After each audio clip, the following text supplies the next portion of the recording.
Well, protests against alleged police brutality in Nigeria have become even more bloody. Several global media outlets are reporting that soldiers have opened fire on demonstrators in Lagos.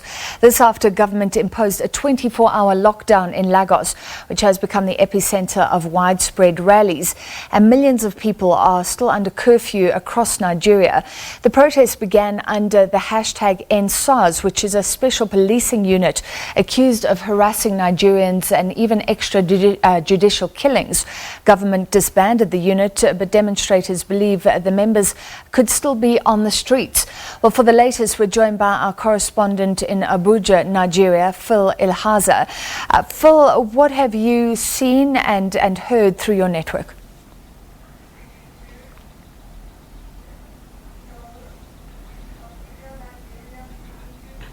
Thank you, Francis.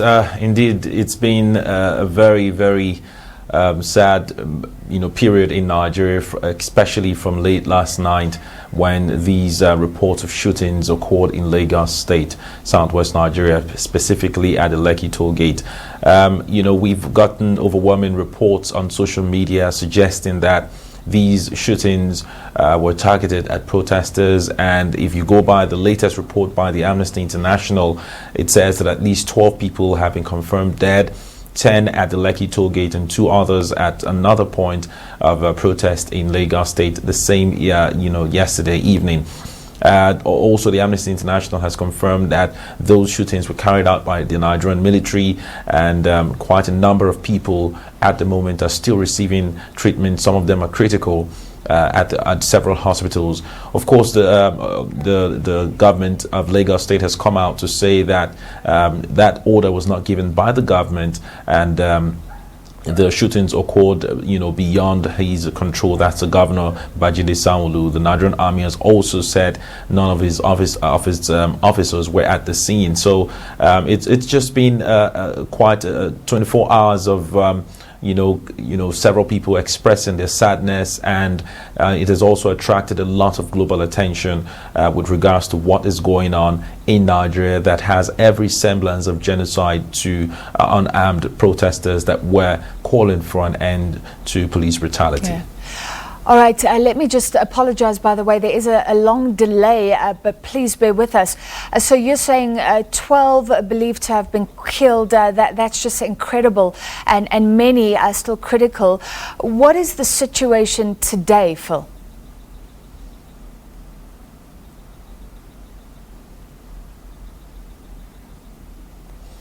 Well, we've had escalating, tensions, escalating cases of violence at different parts of Lagos State and a few other states in Nigeria that has forced other governors of states to impose curfew.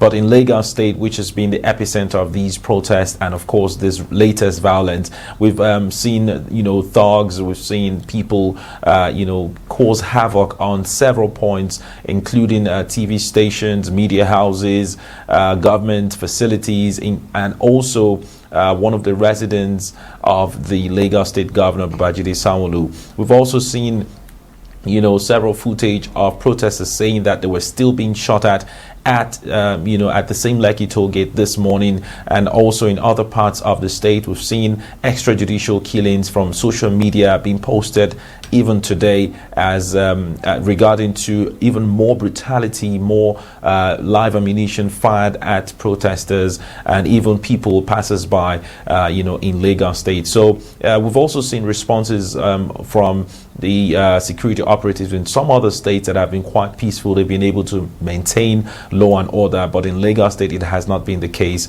In Port Harcourt also we've had cases of violence, but the governor has come out to impose a curfew in some parts of that state. Yeah. Phil, you've spoken about the governors, but tell us about any reaction, if there has been, from national government, from President Muhammadu Buhari, and has there been any condemnation of the violence used against protesters by police?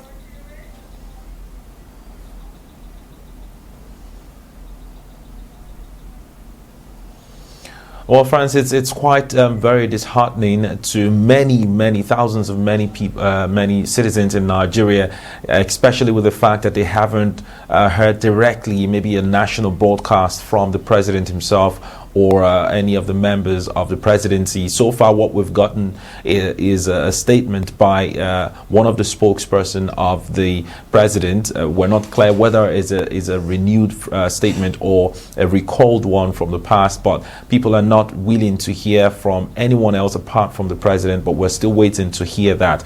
The Nigerian Senate has also asked the president to speak, live to the Nigerian citizenry to try to douse the tensions and call for more calm from all and sundry. Yeah, surely the time to speak is now. Thank you very much, SABC News correspondent.